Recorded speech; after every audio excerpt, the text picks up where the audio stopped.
Friends, आज हम बात करते हैं ये शब्द आई मीन वर्ड्स, फ्रेजेस और सेंटेंसेस। वर्ड्स मतलब शब्द और फ्रेज मीन वाक्यांश और सेंटेंस तो आप जानते ही हैं कि वाक्य कहने कहते हैं। लेकिन हम जब किसी लंबे वार्तालाप को शुरू करते हैं तो उसमें हम 3 चीजों का इस्तेमाल करते हैं। कभी कभी केवल शब्दों से ही काम चल जाता है। जैसे हम कहते हैं या हम किसी आदमी से पूछते हैं आप कहाँ जा रहे हैं, वेयर आर गोइंग, तो he will say to Bombay. Bombay sufficient उसके शब्द को पूरा करता है और उसके आंसर को पूरा करता है। तो मैं समझता हूँ कि कभी कभी एक शब्द भी किसी उत्तर के लिए सफिशिएंट है और कभी कभी एक वाक्यांश भी उस बात को पूरा करता है। जैसे कि बोला गया when are you coming back in the morning, सुबह सुबह में, यानी कि ये वाक्यांश है, ये सेंटेंस नहीं है, लेकिन फिर भी हमारी बात को पूरा करता है। तो इसका मतलब है कि लैंग्वेज के अंदर वर्ड्स, वाक्यांश आई मीन फ्रेजेस, और तीसरी चीज sentences, all are very important. ये सारे के सारे बहुत जरूरी हैं। लेकिन आज में केवल हम सेंटेंसेस की बात करते हैं कि सेंटेंसेस के टाइप कितने होते हैं। और उस टाइप में हम सबसे पहले आपको लेते हैं। यूं तो इनको 2 भागों में विभाजित किया गया है, 2 तरीके से विभाजित किया गया है। और जैसे कि असर्टिव सेंटेंस, यस, तो आज हम देखते हैं कि हमारे जो वाक्य हैं, जिन्हें हम हिंदी में वाक्य कहते हैं और इंग्लिश में सेंटेंसेस कहते हैं, वो कितने तरह के हो सकते हैं। तो इनमें मेन हम इनको पहले 2 पार्ट में डिवाइड करते हैं, पहले असर्टिव में और दूसरे इंटरवेटिव में। लेकिन असर्टिव को भी हम 2 भागों में डिवाइड कर सकते हैं, नेगेटिव और एफर्मेटिव। एफर्मेटिव सेंटेंस, देखिए इंग्लिश में एक सबसे बड़ी बात है कि जो उसको नाम दिया गया है उसका मतलब भी बिल्कुल वही है। सेंटेंस वही काम करेगा जो उसको नाम दिया गया है। इसका मतलब है एफर्मेटिव का मतलब स्वीकारात्मक, जहां हम किसी चीज को सुनते हैं, समझते हैं और बोलते हैं और फिर हम उसको अपना एफर्मेशन देते हैं, यानी कि स्वीकृति देते हैं, तो स्वीकारात्मक सेंटेंस यानी कि एफर्मेटिव सेंटेंस कहलाता है। और जिन सेंटेंसेस के अंदर हम ना या नेगेटिव वर्ड्स का यूज करते हैं, नहीं, कभी नहीं, मना करना, ये नेगेटिव वर्ड्स हैं और ऐसे सेंटेंसेस को हम नेगेटिव सेंटेंस कहते हैं। और इसके बाद आता है इंटरवेटिव। इंटरवेटिव को भी 2 भागों में विभाजित करते हैं और पहला है इंटरवेटिव शेयर इंटरोगेटिव और दूसरा है इंटरोगेटिव नेगेटिव। लेकिन आज हम इनमें बताएंगे एक तरीके कि इन सेंटेंसेस को बनाने में हमें क्या चीज पहले प्लेस करना है, इनकी प्लेसिंग क्या होना चाहिए, पहले क्या आता है, फिर क्या आता है, फिर क्या आता है। अगर ये सिस्टम हमको मालूम है तो सेंटेंस बिल्कुल करेक्ट बनेगा।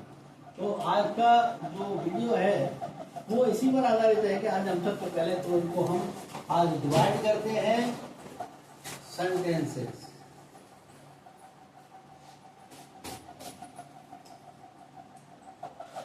और ये है हमारे पास मेन 2 असर्टिव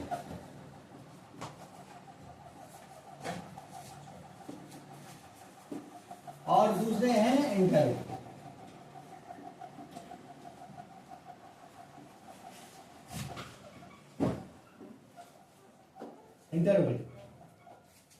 अब इन असर्टिव्स को हम फिर रिडिवाइड करते हैं आगे, फिर इनको क्लासिफाई करते हैं। तो ये 2 पार्ट में हमें मिल जाता है। पहला पार्ट है इसका, वो है एफर्मेटिव,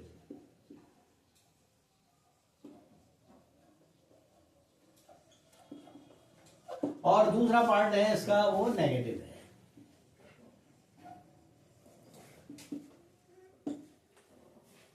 कभी कभी लोग थोड़ा सा कहीं हम कंफ्यूज होते हैं जब हम बताते हैं कि भाई असर्टिव सेंटेंस बनाओ, तो कोई बना देता है नेगेटिव, बना देता है कोई बना देता है एफर्मेटिव। वो कहता है कि मैं सही हूं और दूसरा कहता है कि मैं सही हूं। लेकिन मायने में देखा जाए तो ये दोनों ही बात बिल्कुल सच है, क्योंकि असर्टिव के तो 2 पार्ट होते हैं, एक एफर्मेटिव होता है और दूसरा नेगेटिव होता है। और इसी तरह से इंटेरोगेटिव को हम दो उसमें बांटते हैं, केवल इंटेरोगेटिव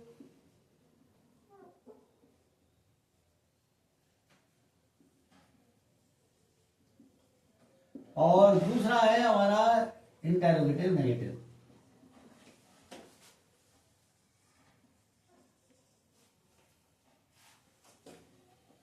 नेगेटिव तो आपने समझ लिया होगा कि ये चार जो प्रकार हैं हमारे मेन, वो हमको ये बताते हैं कि जो असर्टिव सेंटेंस है वो दो पार्ट में डिवाइड होगा, और वो है एफर्मेटिव नेगेटिव और दूसरा है इंटरोगेटिव। इंटरोगेटिव के दो पार्ट हैं, इंटरोगेटिव शेयर इंटरोगेटिव और दूसरा इंटरोगेटिव नेगेटिव। तो आज इन्हीं को हम बनाना सिखाएंगे और हम ये बताएंगे कि किस चीज को कैसे कहां प्लेस करना है।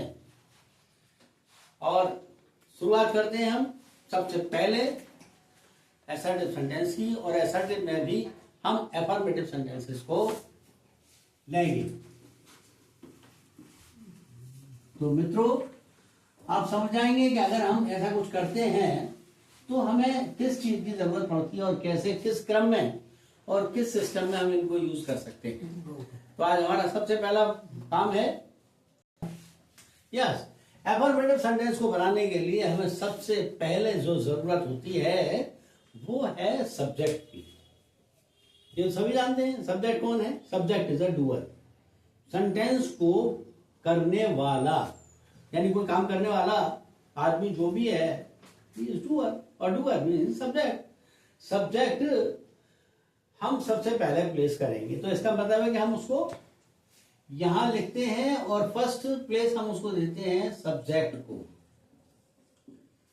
तो ये मैंने लिखा सब्जेक्ट।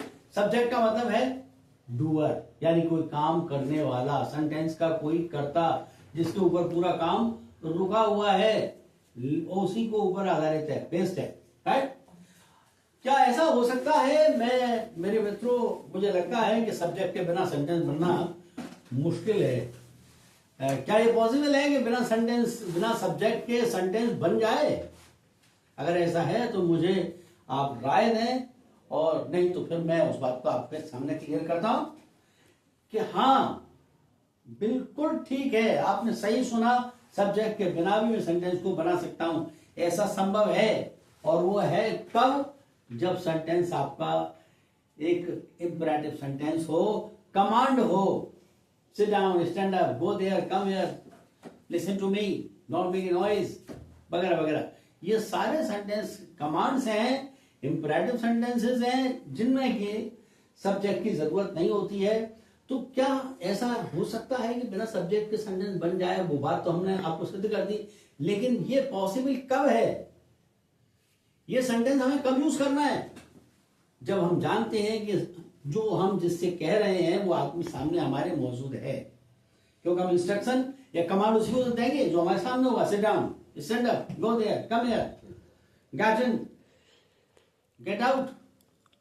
भाई कोई होगा वही तो सुनेगा।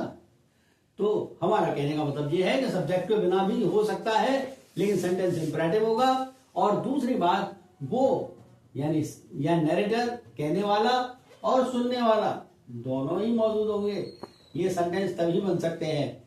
और इसके बाद आता है हेल्पिंग वर्ब।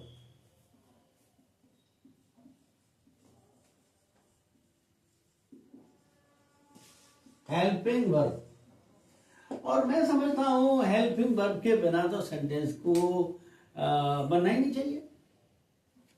और मोस्टली बच्चे यही सोचते हैं कि हेल्पिंग वर्ब के बिना सेंटेंस बन जाएगा। No, impossible. मैंने सुना है, लेकिन यह भी संभव है। जब हम सेंटेंस में टेंसेस को पढ़ते हैं, पूरे चार्ट को, तो हमारे सामने दो समस्याएं सामने आती हैं। और वो समस्याएं क्या हैं कि प्रेजेंट इंडेफिनिट और पास्ट इंडेफिनिट, ये दो सेंटेंस ऐसे हैं, ये दो टेंसेस इस टाइप के हैं जिनमें एफर्मेटिव सेंटेंस को बनाने के टाइम हमें हेल्पिंग वर्ब की जरूरत नहीं होती।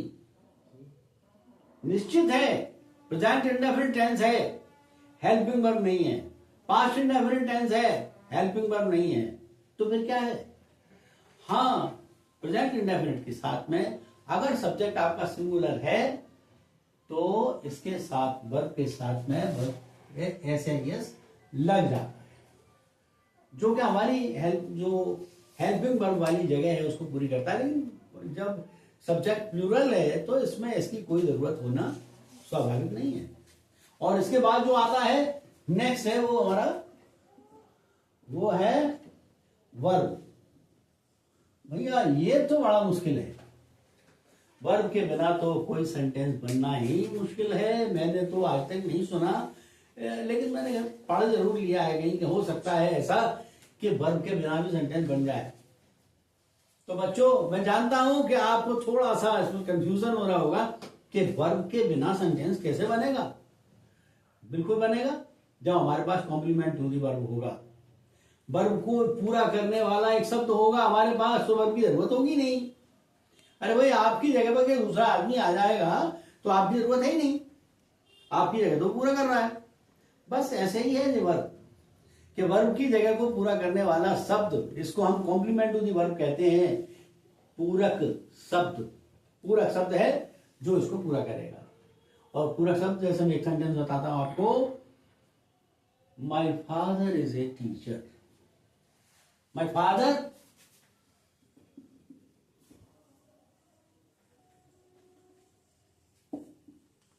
Is a teacher. भैया इसमें आप जरा छान के बताओ, सोच के बताओ कि कहीं कोई वर्ब इस्तेमाल किया गया है। आप कहेंगे इज, तो मैं कहता हूं ये तो भैया हेल्पिंग वर्ब है। दुनिया जानती है इसको, बहुत अच्छी तरह जानती है कि भाई ये इज जो है वो हेल्पिंग वर्ब है जो इस पूरे सेंटेंस को सपोर्ट कर रहा है। और टीचर एक कॉम्प्लीमेंट टू दी वर्ब है, कॉम्प्लीमेंट टू दी वर्ब है, राइट। तो फिर अब आपने ये देख लिया कि अगर ऐसा कुछ है तो हेल्पिंग वर्ब की जरूरत होती है, लेकिन इसमें जो वर्ब है वो हमने उसको हटा दिया है। स्टॉप।